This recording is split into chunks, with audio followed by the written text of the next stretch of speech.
શ્લોક 5. માતૃવત સર્વનારીષુ તૃણવત સર્વવસ્તુષુ આત્મવત સર્વભૂતેષુ પશ્યંતમ સદ્ગુરુમ નમઃ. અર્થ: સર્વ સ્ત્રીઓને માતા રૂપે જોનાર, સર્વ ચીજોને અત્યંત વૈરાગ્યને લીધે તરણાસમ જોનાર અને સર્વ પ્રાણીઓને પરમાત્મા સ્વરૂપ જોનાર સદ્ગુરુ શ્રી રણછોડદાસજી મહારાજને નમસ્કાર. માતૃવત સર્વનારીષુ.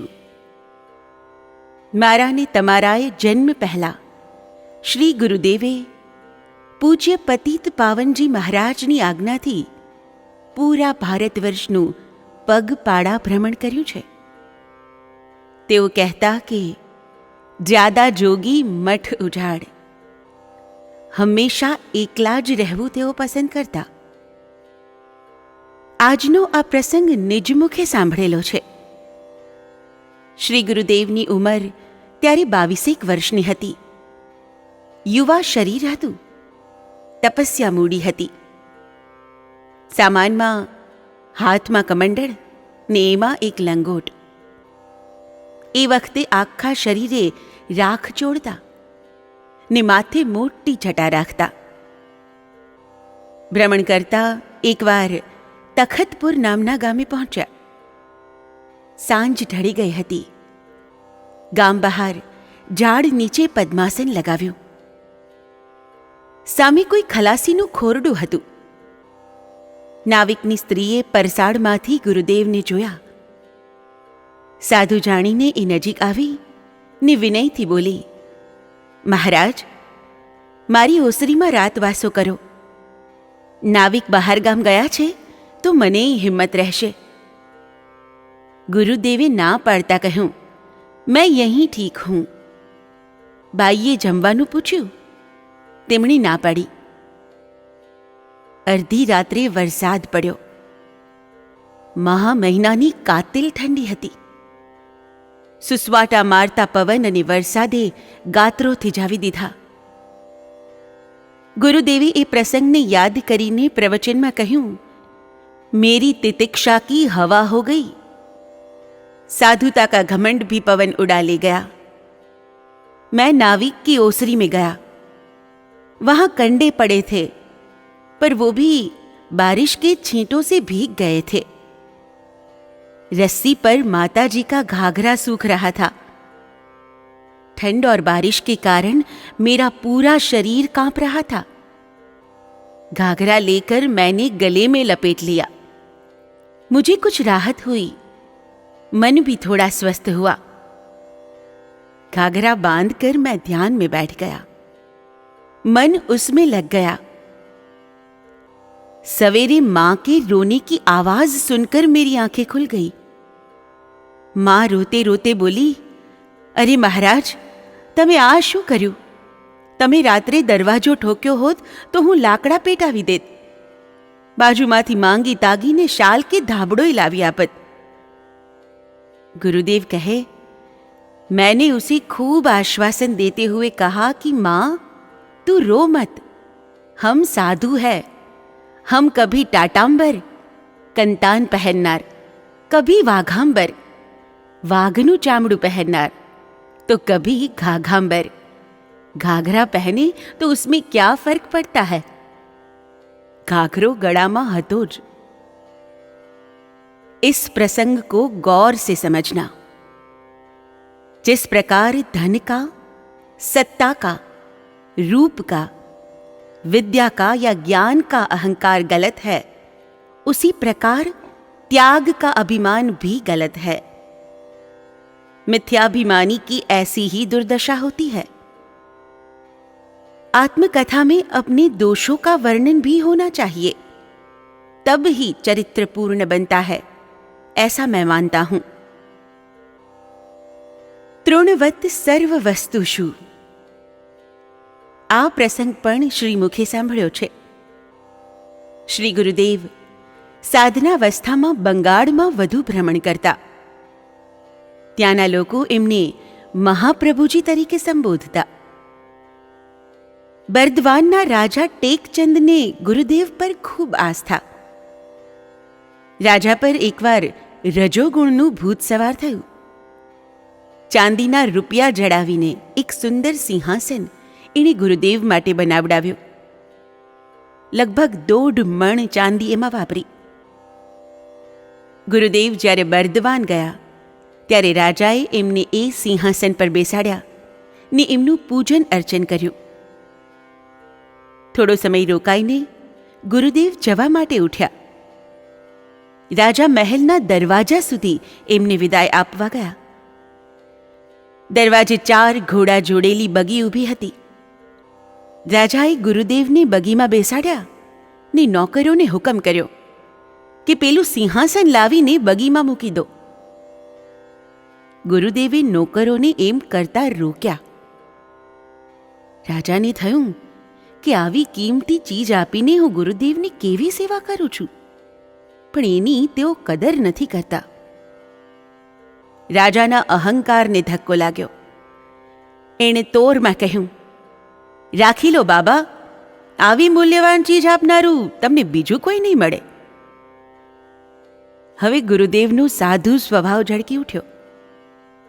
રાજા ભવિષ્યમાં બીજા કોઈનાય સંતપણાનો આદર ચૂકી ન જાય એ માટે એમને શાંતિથી કહ્યું, मुझे देने वाले तो बहुत मिलेंगे राजा, इससे भी कीमती चीज देने वाले की लाइन लगेगी, पर तुम्हें ऐसा छोड़ने वाला और कोई नहीं मिलेगा.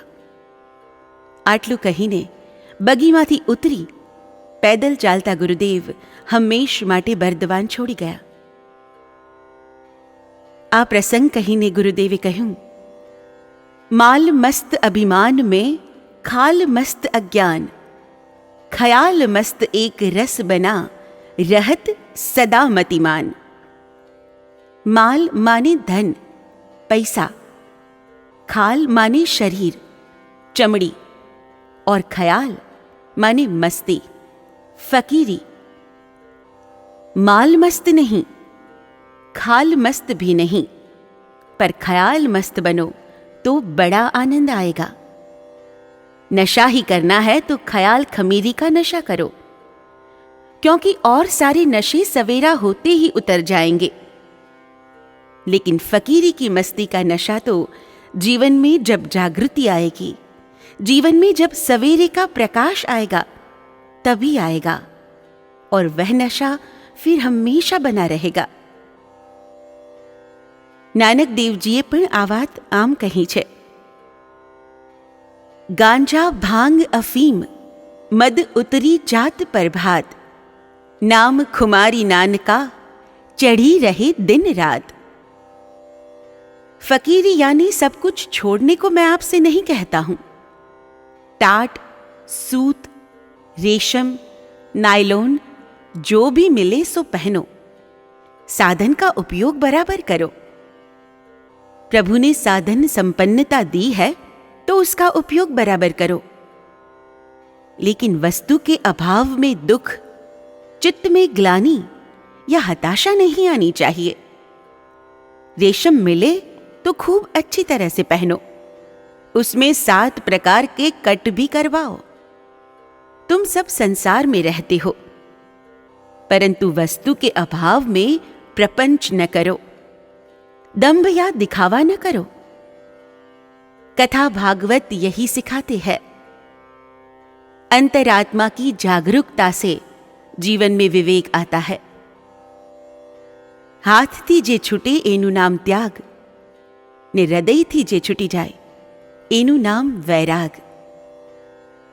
जीवનમાં વૈરાગ 2 રીતે આવે છે, એક વિષાદથી, બીજો વિવેકથી. ભોગ સામગ્રીઓને છોડી દેવી કે એને ઉપયોગમાં ન લેવી તે એક વાત છે, અને એ બધાની વચ્ચે રાજા જનકની જેમ જલકમલવત રહેવું એ બીજી વાત છે. વૈરાગના આવેશમાં જેને છોડી દઈએ એને ફરી પાછું ક્યારે પકડી લેવાય એનું કંઈ નક્કી નહીં. આપણે બહુધા સત્સંગ સાંભળીએ ત્યારે, સ્મશાનમાં ચિતાને ભડભડ બળતી જોઈએ ત્યારે, અસાધ્ય રોગ આવે ત્યારે, ધનહાનિ કે યશહાનિ થાય ત્યારે જે વૈરાગ ભાવ મનમાં ઉઠે છે એ સ્થાયી નથી હોતો. પરિસ્થિતિ બદલાતા ફરીવાર મનમાં સંસાર ગોઠવાઈ જાય છે. એ વૈરાગ ભાવ સ્થાયી બની જાય તો મહાત્મા બનતા વાર ન લાગે. વિષાદથી આવેલો વૈરાગ માણસને મૂઢ બનાવે છે, જ્યારે વિવેકપૂર્ણ વૈરાગ પ્રસન્નતા આપે છે. એમાં સંસાર સહજપણે છૂટી જાય. ઉદ્વેગહીન વૈરાગ એ સૌથી મોટો ત્યાગ છે, સાધકની સર્વશ્રેષ્ઠ મૂડી છે. સ્મશાન વૈરાગ્ય પર ગુરુદેવે આ કવિત્ત બનાવ્યું છે. જ્યો લો અર્થી કાંધે પર, ભાઈ રામ નામ હૈ સત. राम नाम है सत, जगत में रहेगा रहा न कोई. रहे राम का नाम, जगत में सच्चा सोई. कर स्नान घर को चले सब ही, ज्ञान भयो गत. राम नाम है सत, बोलो भाई राम नाम है सत. पिछोर नेत्र यज्ञમાં ગુરુદેવની તબિયત બહુ અસ્વસ્થ થઈ ગઈ હતી. દેવકરણભાઈ પિછોરથી તેમને મુંબઈ લાવ્યા. થોડા દિવસ સારવાર લીધા બાદ એમણે દક્ષિણ ભારત જવાની ઈચ્છા વ્યક્ત કરી. ભક્તોએ એમને પ્લેનમાં ત્યાં મોકલાવ્યા. સુરેશ અને ઘનશ્યામને સેવા માટે સાથે મોકલાવ્યા. અનિચ્છાએ ગુરુદેવે એમને જોડે લીધા. થોડા દિવસ ત્યાં એકાંતમાં રહ્યા. વલ્લભભાઈએ એમની સગવડ માટે વેલોરમાં નવી એમ્બેસેડર ગાડી મોકલી. એમનો ભાવ સંતોષવા વેલોરથી હુબલી સુધી એ ગાડીમાં બેઠા. હુબલીથી સુરેશ અને ઘનશ્યામને પણ એમ્બેસેડર સાથે અનંતપુર રવાના કરી દીધા ને પોતે એક થેલો લઈને બસમાં, ટ્રેનમાં 3rd ક્લાસમાં મુસાફરી કરી. 21 ડિસેમ્બરે ગણેશપુરી આવ્યા. એમના તીવ્ર વૈરાગી સ્વભાવ પાસે ભક્તોના પ્લેન, મોટર, ફર્સ્ટ ક્લાસ તણખલા જેવા લાગતા. અમે પૂછ્યું કે ગાડી ક્યાં? તો માત્ર હસ્યા. પાછળથી અમને બધી ખબર પડી. પ્રવચન દરમિયાન એકવાર ગુરુદેવે આ દૃષ્ટાંત આપેલું. राजपाट का त्याग करके राजा भर्तृहरि एक दिन अपने गुरु गोरखनाथ के साथ जा रहे थे. जंगल का रास्ता पथरीला, कंटकों से भरा और डरावना था. अपने गुरु के पैर में कोई कांटा या कंकर न चुभ जाए, इसलिए भर्तृहरि आगे आगे चलकर रास्ता साफ कर रहे थे. गुरुजी पीछे पीछे आ रहे थे. अचानक गोरखनाथ जी ने भर्तृहरि के सिर पर डंडा मारा, यह देखने के लिए कि अभी भी राजापना का कुछ अहंकार शेष बचा है या नहीं. जब 3 बार डंडा पड़ा, तब भर्तृहरि ने पीछे मुड़कर देखा और कहा, गुरुजी, आप जिसे ढूंढ रहे हैं वो अब नहीं रहा. तुरंत गुरुजी बोले, वो पकड़ में आ गया बेटा. यदि राजा इस वक्त यहां नहीं है तो फिर अभी बोला कौन. ध्यान देना हो, त्याग वृत्ति हमारे मानस पट पर सूक्ष्म अहंकार के रूप में कहीं न कहीं विद्यमान रहती है.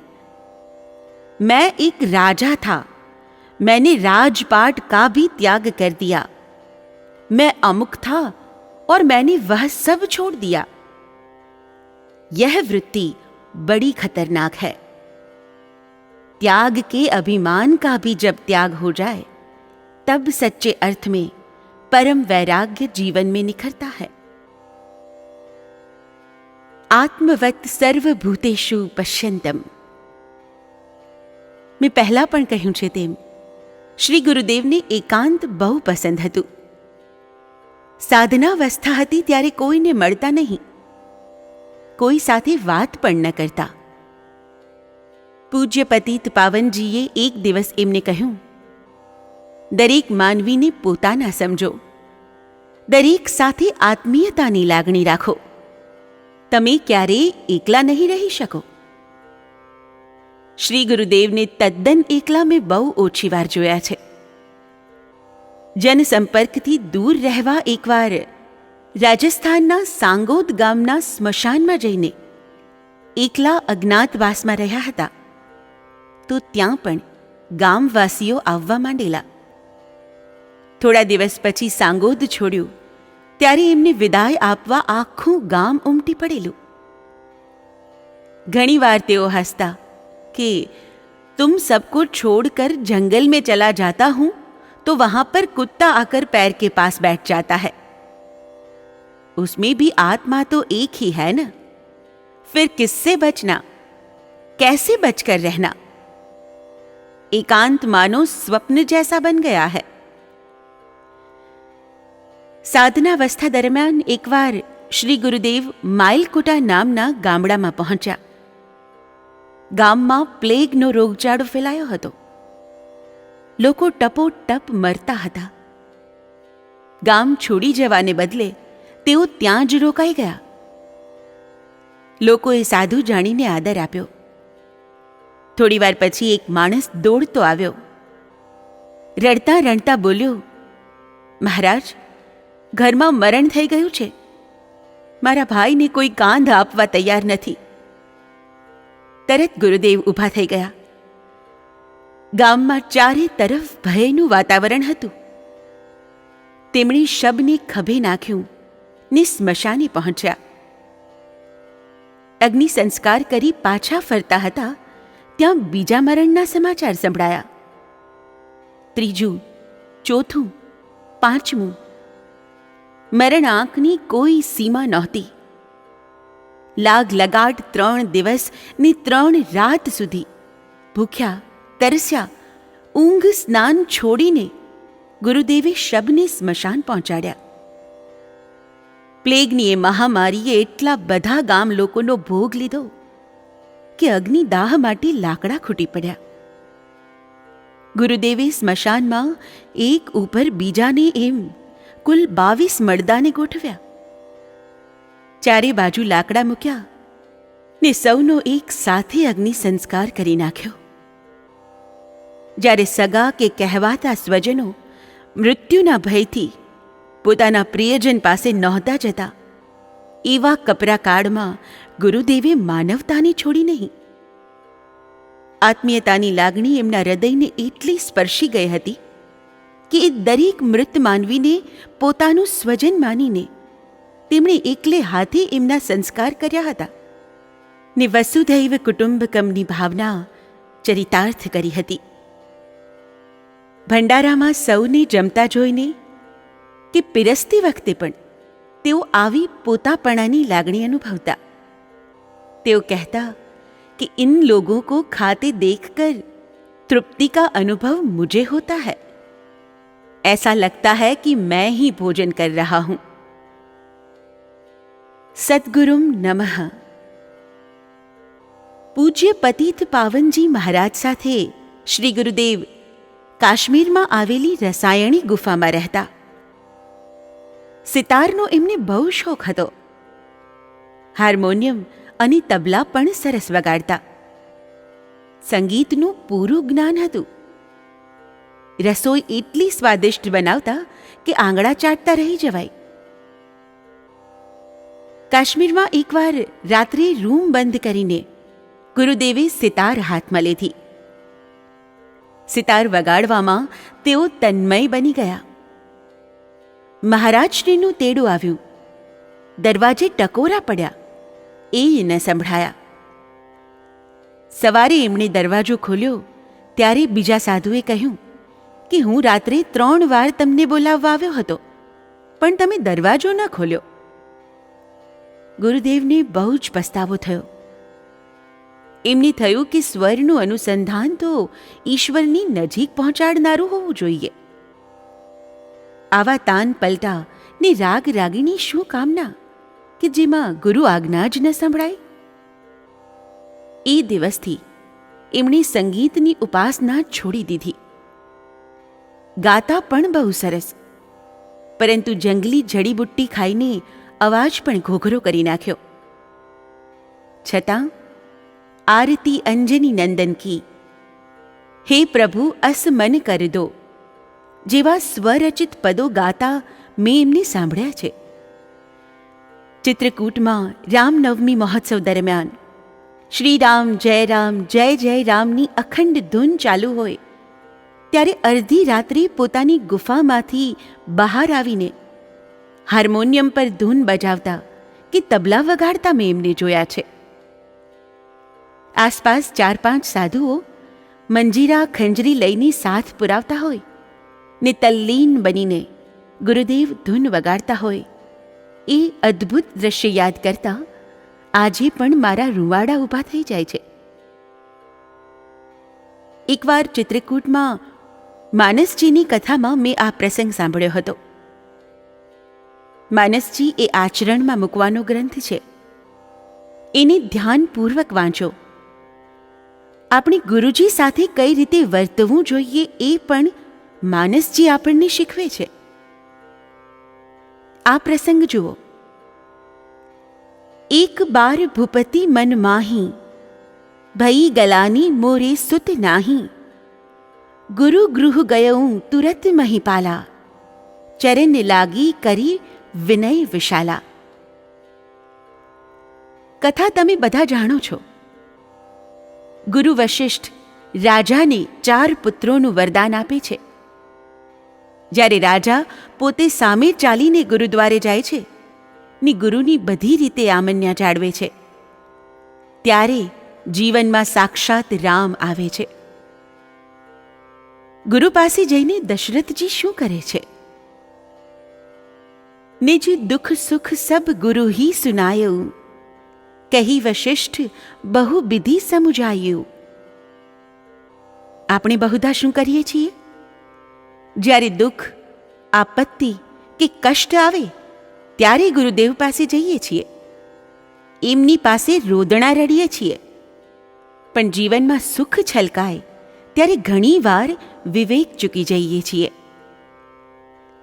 જીવનમાં સુખ આવે ત્યારે પણ ગુરુદ્વારે જવું જોઈએ ને શ્રદ્ધાપૂર્વક એમને પ્રણામ કરીને કહેવું જોઈએ કે તમારી કૃપાથી આ સુખ જીવનમાં આવ્યું છે. આ સુખથી હું છકી ન જાઉં એવી તમે રક્ષા કરજો. લાગે છે કે આજે થોડી ગંભીર વાતો વધુ થઈ છે. આપણે ભારે ભોજન લઈએ છીએ, પછી ઉપર પાન કે મુખવાસ લેતા હોઈએ છીએ. ભારે મીઠાઈ કે ફરસાણને એ આસાનીથી પચાવે છે. મુખવાસ રૂપે મારા જીવનનો આ પ્રસંગ કહું.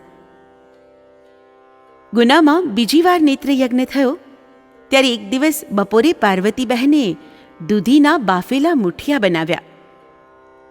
ગુરુદેવ વોર્ડમાં દર્દીઓની સંભાળ લેવા ગયેલા. હું એમની સાથે હતી.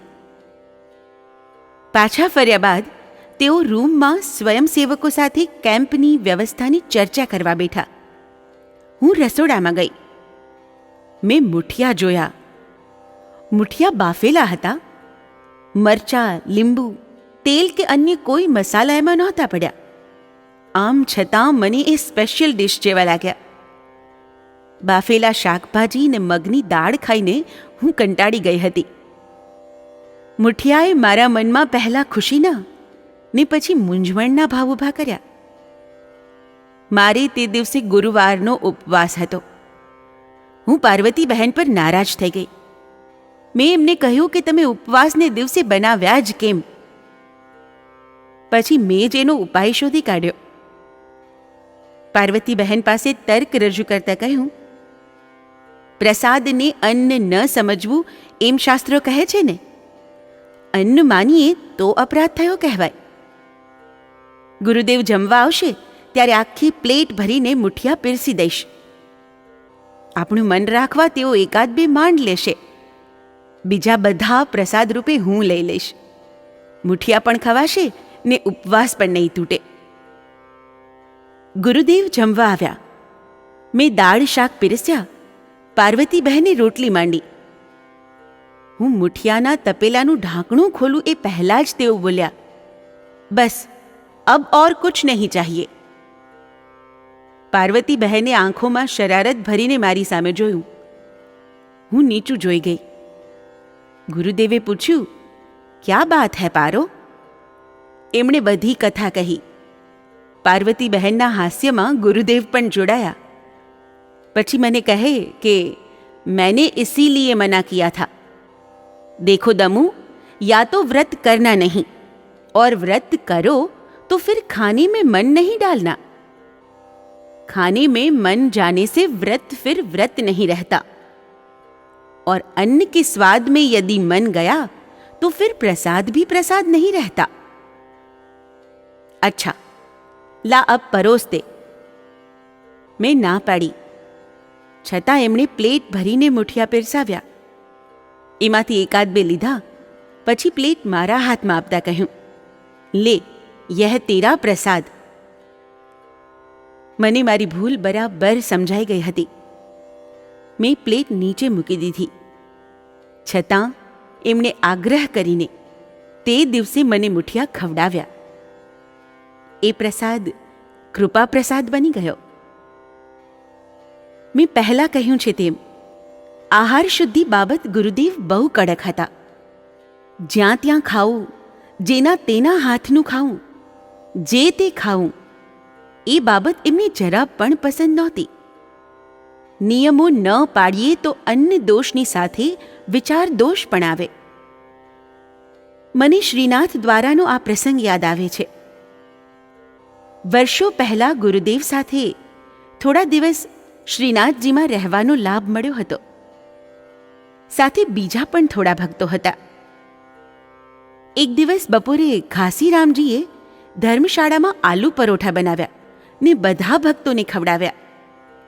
બધાએ વખાણીને ખાધા. ઘાસીરામજી નેત્રયજ્ઞમાં મેડિકલ સ્ટોર સંભાળતા. તેઓ પ્લેટમાં પરોઠા લઈને મારી પાસે આવ્યા ને ચાખવા માટે મને કહ્યું. ગુરુદેવ આરામમાં હતા. મેં ના પાડી. એમણે અડધું પરોઠું ખાવા માટે બહુ આગ્રહ કર્યો, પણ કોઈક અકડ પ્રેરણાથી મેં ના પાડી. સાંજે ગુરુદેવ પાસે વાત પહોંચી કે આજે ઘાસીરામજીએ બધાને આલુ પરોઠા ખવડાવ્યા. તેમણે તરત મારી સામે જોયું ને કડકાઈથી પૂછ્યું, તુને તો નહીં ખાયા? મેં ના પાડી. એટલે કહે, तो बरोबर, कभी खाना भी नहीं, घर में भोजन करना, यहाँ मेरे रसोड़े में खाना या अपने हाथ से बनाकर खाना. તે દિવસથી બધું છૂટી ગયું. શ્રીનાથજીમાં મંદિરના પૂજારીજી ગુરુદેવને બીજે દરવાજેથી છેક ભગવાન સુધી લઈ જતા ને ત્યાંથી દર્શન કરાવતા. એક દિવસ એમણે મોટો થાળ ભરીને 56 ભોગનો પ્રસાદ ગુરુદેવ માટે મોકલાવ્યો. તેઓ એ વખતે જમવા બેઠા હતા. હું બહાર ગઈ ને મુખિયાજીના હાથમાંથી થાળ રસોડામાં લઈ આવી. થાળ મેં ગુરુદેવ પાસે મૂક્યો. તેઓ કહે, અરે અરે, इसे दूर रखो, कहीं मेरी प्लेट को न छू जाए. उस अहीर का कृष्ण गुवाड़िया का जूठा कौन खाए? બોલતી વખતે તેઓ એટલા ગંભીર હતા કે મેં ખરેખર થાળને દૂર કર્યો. હું ડરી ગઈ એટલે ખૂબ હસવા માંડ્યા. પછી થાળને નજીક ખેંચતા બોલ્યા, લાવ, ये तो महाप्रसाद है. એમણે થાળમાંથી ઠોર ઉપાડ્યો. ઠોર બહુ સખત હતો. હાથથી ભાંગ્યો નહીં એટલે તેમણે બીજી ચીજ ખાધી.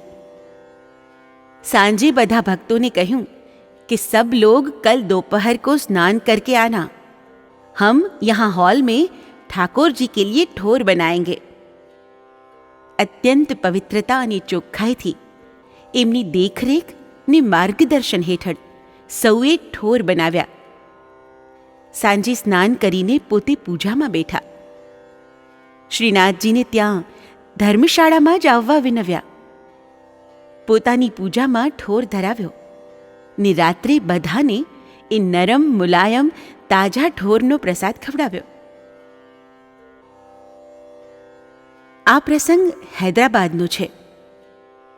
ઈસવીસન 1962માં હું, મોટાભાઈ રમેશભાઈ, ભાનુભાભી ને સીમા જોડે હૈદરાબાદ ગઈ.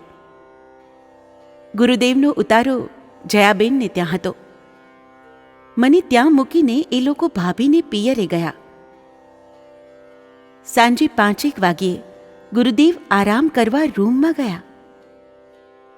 તબિયત થોડી નરમ હતી. લાઇટ ઓચિંતી ચાલી ગઈ. ગુરુદેવ સૂઈ ગયા હતા. હું પંખો કરવા લાગી. 7 વાગ્યે ભર ઊંઘમાંથી एकदम पाट पर बैठा થઈ ગયા ने बोली उठा, क्या हो गया है इस लड़की को, क्यों ये जल रही है? राम राम राम. રૂમમાં આછું અંધારું હતું. મને કંઈ સમજ ન પડી. ગુરુદેવ કોને કહે છે એ પૂછવાની હિંમત ન ચાલી. એમના ચહેરા પર ગ્લાનિ ને દુઃખ હતા. પછી તેઓ સ્નાન માટે ઉઠી ગયા. બીજે દિવસે રાજકોટથી જયાબેનને ઘેર તાર આવ્યો. એમાં લખ્યું હતું, ભાનુ કાલે બળીને મરી ગઈ છે. છેલ્લા શ્વાસ સુધી એની જીભ પર આપનું રટણ હતું. તાર વાંચતા મારા મગજમાં સ્પષ્ટ ચિત્ર ઉપસી આવ્યું. ભાનુ નામના કોઈક બહેને કોઈક કારણસર શરીર પર કેરોસીન છાંટીને જીવન ટૂંકાવી નાખ્યું હતું ને મરતા પહેલા એ હૃદયપૂર્વક ગુરુદેવનું સ્મરણ કરતા હતા. એમનો એ આર્ત સ્વર ગુરુદેવ પાસે પહોંચીને એમને જગાડી ગયો હતો. ભાનુબેનને બળતા જોઈને તેઓ વ્યથિત થઈ ગયા હતા ને રામ નામ બોલી ઉઠ્યા હતા. ઈસવીસન 1961માં ઘણા ભક્તો સાથે હું પણ ગુરુદેવ જોડે બદ્રી કેદાર, ગંગોત્રી, જમનોત્રીની યાત્રાએ ગઈ હતી. ત્યાંથી જે ગંગાજળ સાથે લાવી હતી એ ગંગાજળ લઈને હૈદરાબાદથી અમે રામેશ્વર ગયા ને ત્યાંના મંદિરમાં એનો અભિષેક કરાવ્યો. તે જ દિવસે ગુરુદેવે રમેશભાઈ અને ભાભીને મંત્ર દીક્ષા આપી. કંઠી લીધા પછી એમણે ભાભીને ખોળામાં નાળિયેર આપ્યું. એમની 9 વર્ષની દીકરી સીમા એક જ હતી. મને થયું કે હવે ભાભીને દીકરો આવશે. એટલે રામેશ્વર પછી હું ગુરુદેવ સાથે દિલ્હી ગઈ ત્યારે મેં ત્યાંની બજારમાંથી બાબા સૂટ ખરીદ્યો ને હોશભેર ગુરુદેવને બતાવ્યો. એમણે કહ્યું, વ્યર્થ કા પૈસા ખરાબ ન કર, લડકી આને વાલી હૈ. યાત્રા બાદ બરાબર 9 મહિના પછી ભાભીએ બાળકીને જન્મ આપ્યો. ગુરુદેવે નામ આપ્યું ચંદ્રા. ચંદ્રા 12મીની બોર્ડ પરીક્ષામાં છોકરીઓમાં પહેલે નંબરે પાસ થઈ. MBBS થયા પછી એને પીડિયાટ્રિશિયન, નાના બાળકોના ડૉક્ટરનો કોર્સ લેવો હતો. કોલેજમાં એ માટે ફક્ત 15 સીટ હતી ને માર્કશીટ મુજબ ચંદ્રાનો નંબર 16મો હતો. ભાઈએ એને ખૂબ સમજાવી કે તું ગાયનેકોલોજિસ્ટ બન, પણ એ 1ની 2 ન થઈ. 15 જણામાંથી કોઈ એ કોર્સ પડતો મૂકે તેવો કોઈ ચાન્સ નહોતો. એ મારી પાસે લક્ષ્મણ નિવાસમાં આવી. મને કહે, દીદી તમે કંઈક કરો, મારે તો બસ બાળકોના ડૉક્ટર જ બનવું છે. હું એને ગુરુદેવના ફોટા પાસે લઈ ગઈ ને કહ્યું, જો આપણે માટે આ જ સર્વસ્વ છે. તું એમની પાસે તારી ઈચ્છા રજૂ કર ને દિલથી પ્રાર્થના કર, એ જરૂર તારી માગણી પૂરી કરશે. એણે પૂરી શ્રદ્ધાથી પ્રાર્થના કરી ને ઘેર ગઈ. કોલેજ ખુલવાના 3 દિવસ પહેલા એ કોલેજમાં ગઈ ને યાદીઓમાં પોતાનું નામ જોવાની કોશિશ કરી. યાદીમાં કોઈ ફેરફાર નહોતો. એ નિરાશ થઈને આવી. મેં એને રાહ જોવા સમજાવી.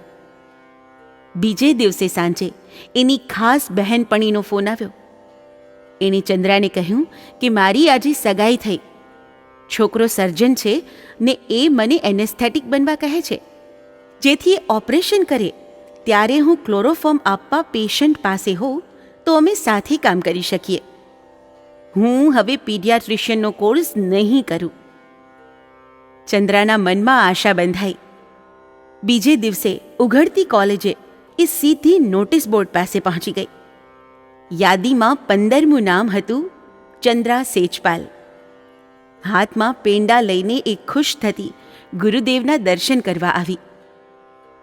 બાળકોના ડૉક્ટર બન્યા પછી એણે રિસર્ચ કર્યું કે પાતળા બાળકો કેમ જાડા નથી થઈ શકતા ને અમુક બાળકો જે અતિશય જાડા હોય છે એ કેમ પાતળા કે સપ્રમાણ નથી થઈ શકતા. એમાં પણ એને ગુરુદેવની કૃપાથી ગોલ્ડ મેડલ મળ્યો. માનસજીમાં વાલ્મીકી ઋષિએ પ્રભુ શ્રી રામને રહેવા લાયક 14 સ્થાન બતાવ્યા છે. એમાં કહ્યું છે કે રસોઈ બન્યા બાદ તમને થાળ ધરાવીને જે જમે છે, તમારો પ્રસાદ સમજીને જે વસ્ત્ર દાગીના વગેરે પહેરે છે, એના હૃદયમાં હે રામ તમે રહો. જરાક જુદી રીતે મને એનું આચરણ ગમે છે. કોઈ પણ નવી વસ્તુ, બંગડી કે સાડી હું પહેલી વાર ત્યારે પહેરવાનું પસંદ કરું છું કે જ્યારે ગુરુદેવના દર્શન કરવા જવાનું હોય છે. ભજનાનંદી શ્રી ગુરુદેવ ઈસવીસન 1964માં મુંબઈ આવ્યા હતા. રાત્રે 10 વાગ્યે બાપુજી પર દેવકરણભાઈનો ફોન આવ્યો કે ગુરુદેવ હમણાં જ ચાંદીવલી આશ્રમમાં પહોંચ્યા છે. બાપુજીએ મને સવારના 6 વાગ્યે તૈયાર રહેવાનું જણાવ્યું. મેં એ અરસામાં સોનાની ચીપવાળા પાટલા બનાવડાવેલા.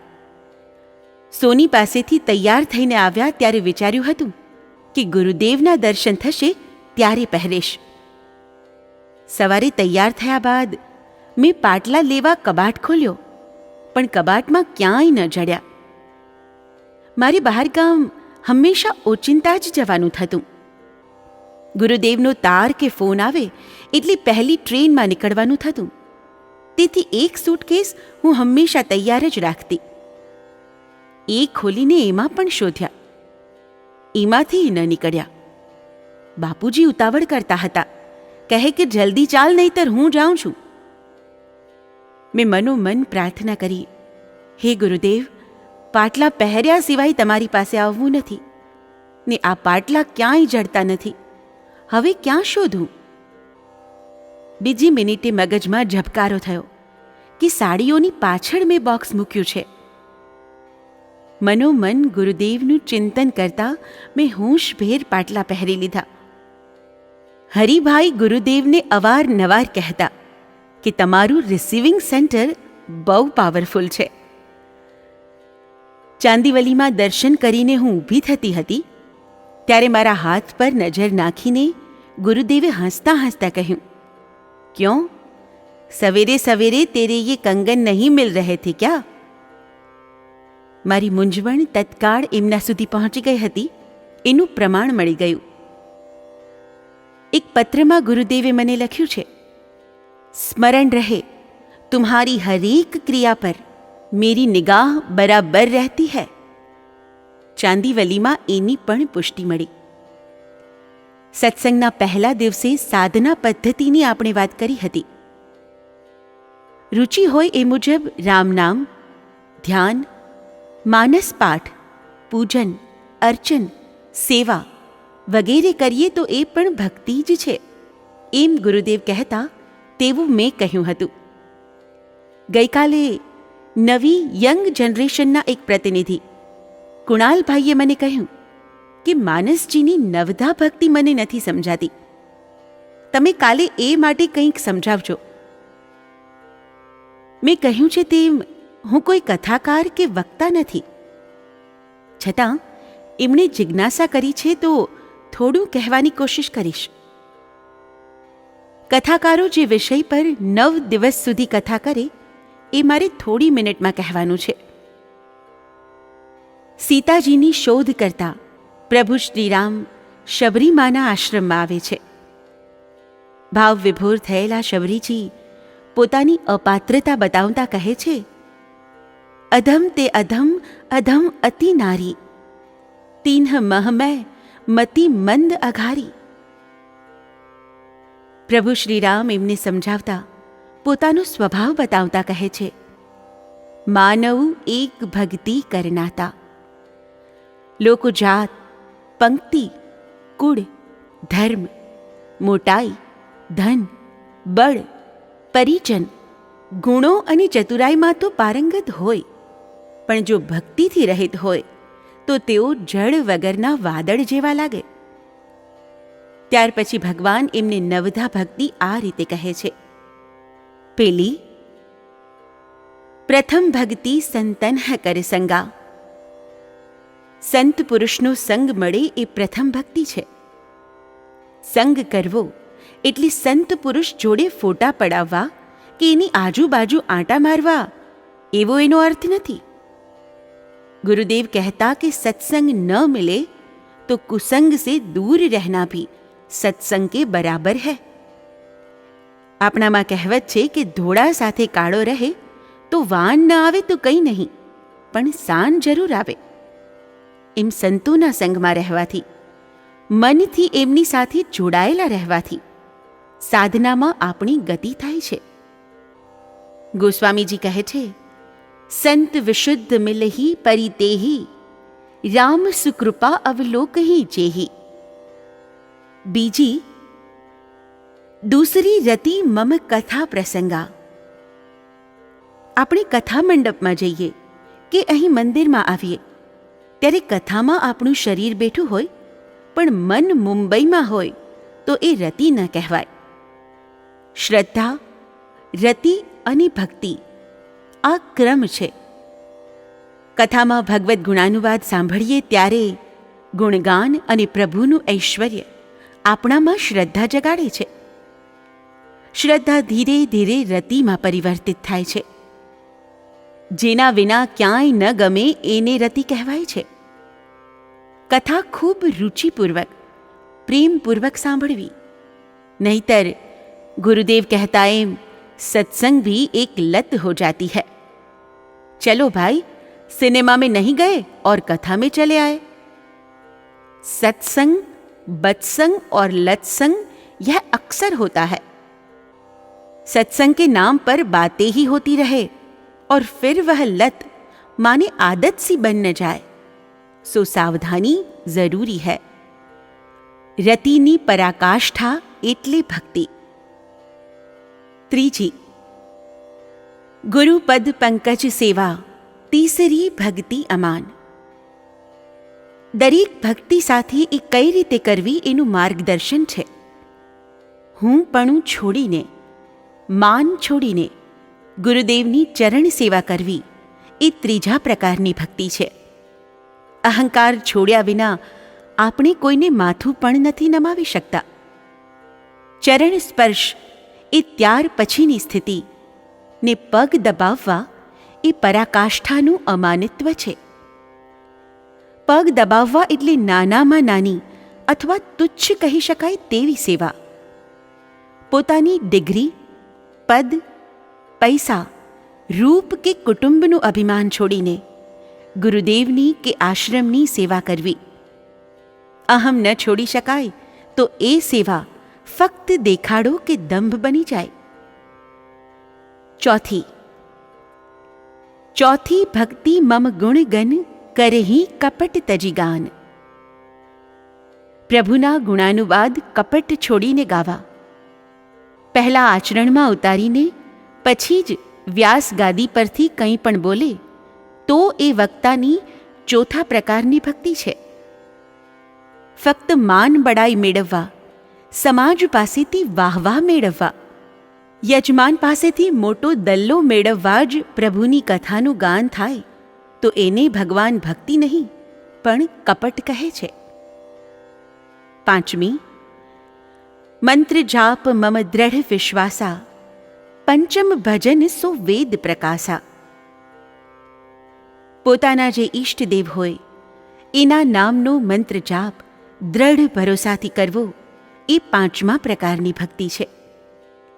મારા પ્રભુ સર્વસમર્થ અને સૌથી મોટા છે એવો દ્રઢ વિશ્વાસ રાખવો. ઈષ્ટ એક, સેવા અનેક એમ ગુરુદેવ ઘણીવાર કહેતા.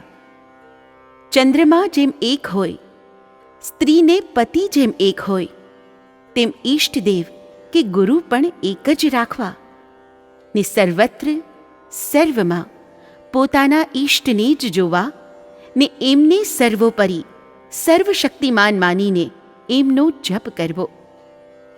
ઘડીક શ્રીરામ શરણમ મમ તો ઘડીકમાં શ્રી કૃષ્ણ શરણમ મમ એમ નહીં. છઠ્ઠી, છઠ દમશીલ વિરતિ બહુકર્મા નિરત નિરંતર સજ્જન ધર્મા. ઇન્દ્રિયોનું વિવેકપૂર્વક દમન કરવું, એના પર સમજપૂર્વક કાબૂ મેળવવો, શીલવાન બનવું ને પ્રપંચ વિવાદથી દૂર રહેવું, હંમેશા સજ્જન માણસ બનીને જીવવું, સમાજને ઉપયોગી બનીને જીવવું, જેન્ટલમેન બનવું, આને છઠ્ઠા પ્રકારની ભક્તિ કહી છે. દિવસ રાત કોઈને કોઈ પ્રવૃત્તિમાં ગળાડૂબ રહીશું તો આ ભક્તિ કરવી મુશ્કેલ બનશે. તેથી બહુ કર્મોમાંથી મનને ખીંચી લેવાનું, એમાંથી વિરતિ લેવાનું ભગવાન કહે છે.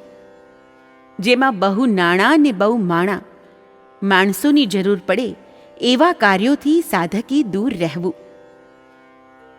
સાતમી, સપ્તમ સબ મોહીમય જગ દેખે મોતે સંત અધિક કરી લેખે. એક ફોટા પર ગુરુદેવે આમ સહી કરી છે, प्राणी मात्र से प्रेम करना प्रभु प्रेम ही है. સચરાચર વિશ્વમાં પ્રભુનો વાસ છે એમ માનવું ને સંતોને પ્રભુથી પણ વિશેષ માનવા, આ સાતમી ભક્તિ છે. માનસજી કહે છે, રામ સિંધુ ધન સજ્જન ધીરા ચંદન તરુ હરિ સંત સમીરા. રામ પ્રભુ એ દરિયો છે અને સંતો એ જળ ભરેલા વાદળા છે. વાદળા દરિયાના પાણીથી જ બને છે, પણ એ ન વરસે તો શું થાય એનો સૌરાષ્ટ્રવાસીઓને બરાબર અનુભવ છે. જંગલમાં ચંદનનું વૃક્ષ ઊભું હોય છે, પણ એની સુગંધ પવન જ ચોપાસ ફેલાવે છે. સંતો દ્વારા આપણને પ્રભુનો પરિચય મળે છે, એના ઐશ્વર્યની જાણ થાય છે. પહેલે દિવસે આપણે ગુરુ ગોવિંદની ચર્ચા કરી હતી, એ તમને સૌને યાદ હશે. દરિયાનું પાણી ખારું હોય છે, એને પોતાની કરુણા અને કૃપા થકી ગુરુદેવ મીઠું જળ બનાવે છે ને આપણા પર વરસાવે છે. એક અર્થમાં પ્રભુ ન્યાયાધીશ છે, જેના જેવા કર્મો હોય એને એવું ફળ આપે છે. પણ વકીલ ગુરુદેવ કરુણા કરીને જીવ પક્ષે રહે છે ને એને કર્મોની સજામાંથી માફી અપાવે છે. ન્યાયાલયની ખારા જળ જેવી કઠોર સજામાંથી પોતાના શિષ્યને છોડાવે છે. આઠમી, અષ્ટમ જથા લાભ સંતોષા સપનેહુ નહીં દેખે પરદોષા. જીવનમાં પુરુષાર્થ અને પ્રારબ્ધથી જે કંઈ ભૌતિક સંપત્તિ મળે એમાં સંતોષ માનવો ને બીજાના દોષ સ્વપ્નમાં પણ ન જોવા. આને ભગવાન આઠમી ભક્તિ કહે છે. ગુરુદેવે કહ્યું છે, परदोष दर्शन से सामने वाले का तो कुछ नहीं बिगड़ता, अपितु अपना ही मन नीचे गिरता है. दूसरे के दोषों की चर्चा करना और उसकी टीका करना बहुत सरल है, पर अपने टीका योग्य आचरण को संभालना महान कार्य है.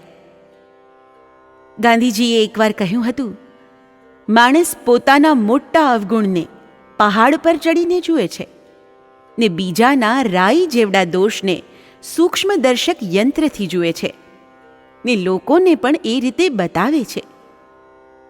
હવે આમાં ભગવાન પણ શું કરે? પહાડ પરથી તો મોટા બિલ્ડિંગ પણ રમકડા જેવા લાગે ને સૂક્ષ્મદર્શક કાચ એટલે કે બીજાના દોષ જોવાની વૃત્તિ એના નગણ્ય દોષને પણ બઢાવી ચઢાવીને બતાવે. સત્સંગ અને ચિંતન એમાંથી છોડાવી શકે. ભક્ત કવિઓએ કહ્યું છે, બુરા દેખન મેં ગયો बुरो न मिलियो कोई, खोजूं दिल आपनो, मोह सम बुरो न कोई।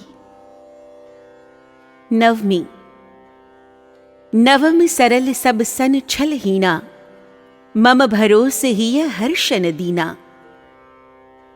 પૂર્વના પુણ્ય હોય તો આ ભક્તિ આસાનીથી કરી શકાય, કારણ કે સરળ સ્વભાવ ઉપરથી લાદી શકાય એવો ગુણ નથી. પૂર્વના પુણ્યથી સરળ જીવન જીવી શકાય, અથવા ગુરુદેવ કૃપા કરે તો સ્વભાવ સરળ બને. છલી એટલે ધુતારો માણસ. બીજાને કેમ શીશામાં ઉતારવો એ જ એના જીવનનું ધ્યેય હોય. ધુતારો માણસ સરળ ન હોઈ શકે. કોઈનો વિશ્વાસઘાત કદી ન કરવો. गुरुदेव કહ્યું છે, तलवार से कटा हुआ आदमी तो थोड़ी देर में मर जाता है, पर हम जिसे धोखा देते हैं वह तो उम्र भर छटपटाता रहता है. छड़हीन સરળ જીવન જીવવું ને પ્રભુના ભરોસા પર રહીને હર્ષ, શોક કે હાનિ લાભમાં સમતા જાળવવી, આ નવમી ભક્તિ છે. સારા શુભ પ્રસંગમાં હર્ષથી ઉછળી ન પડવું ને પ્રતિકૂળ પરિસ્થિતિ જીવનમાં ઊભી થાય તો દીન કે લાચાર થયા વિના પ્રભુ શ્રીરામનો ભરોસો અટલ રાખવો. ખુદ પ્રભુ રામ શું કરે છે? ગોસ્વામીજી ભગવાન રામના સરળ અને છલહીન સ્વભાવ માટે કહે છે, રામ કહા સબ કૌશિક પાહી, સરલ સુમાઉ છુઆ છલ નાહી. પુષ્પવાટિકામાં પ્રભુ શ્રીરામ અને સીતાજીનું મિલન થાય છે ત્યારે જે કંઈ વાટિકામાં બને છે અને જે કંઈ ભાવ પોતાના મનમાં ઉઠે છે એ બધું પાછા ફરીને રામજી ગુરુ વિશ્વામિત્રને રજે રજ કહી દે છે. ધનુષ યજ્ઞ પ્રસંગમાં વિશ્વામિત્રજી કહે છે, ઉઠહુ રામ ભજહુ ભવ ચાપુ, મેટહુ તાત જનક પરિતાપુ. સીતાજી મળે એ માટે નહીં, પણ જનકનો ઉકળાટ, પરિતાપ, ચિંતા શાંત થાય એ માટે તમે ધનુષને તોડી નાખો. રામની પ્રતિક્રિયા જુઓ. સુની ગુરુ બચન ચરણ સિરુ નાવા, હર્ષ વિષાદ ન કછુ ઉર આવા. ગુરુજીની આજ્ઞા માથે ચડાવીને રામ ઉઠ્યા. ધનુષભંગના પરિણામનો કોઈ વિચાર મનમાં નથી. ધનુષ તૂટશે ને સીતા મળશે એવો કોઈ હર્ષ મનમાં નથી, ને નહીં તૂટે તો સમાજમાં હાંસી થશે એવો કોઈ વિષાદ પણ નથી. ગુરુ આજ્ઞા થઈ એટલે આ કામ મારે કરવું, આટલી માત્ર પ્રતિક્રિયા થઈ. રામ પોતે આ ભક્તિનું આચરણ કરે છે. મો તે સંત અધિક કરી લેખે, વ્યવહારમાં ઉતારે છે ને પછી મા શબરીને છેલ્લે કહે છે કે આ 9 પ્રકારની ભક્તિમાંથી કોઈ એક પણ પ્રકારની ભક્તિ આખા વિશ્વમાં જો સ્ત્રી કે પુરુષ બેમાંથી કોઈમાં પણ હોય તો એ વ્યક્તિ મને અતિશય પ્રિય છે. જ્યારે તમારામાં તો 9 ભક્તિ રોમ રોમમાં છે. પ્રભુ માનવ એક ભક્તિ કરનાતા ચરિતાર્થ કરે છે. આવા પરમ કૃપાળુ પ્રભુની નજીક જે આપણને લઈ જાય છે એ સદ્ગુરુદેવ શ્રી રણછોડદાસજી મહારાજને હું નમસ્કાર કરું છું.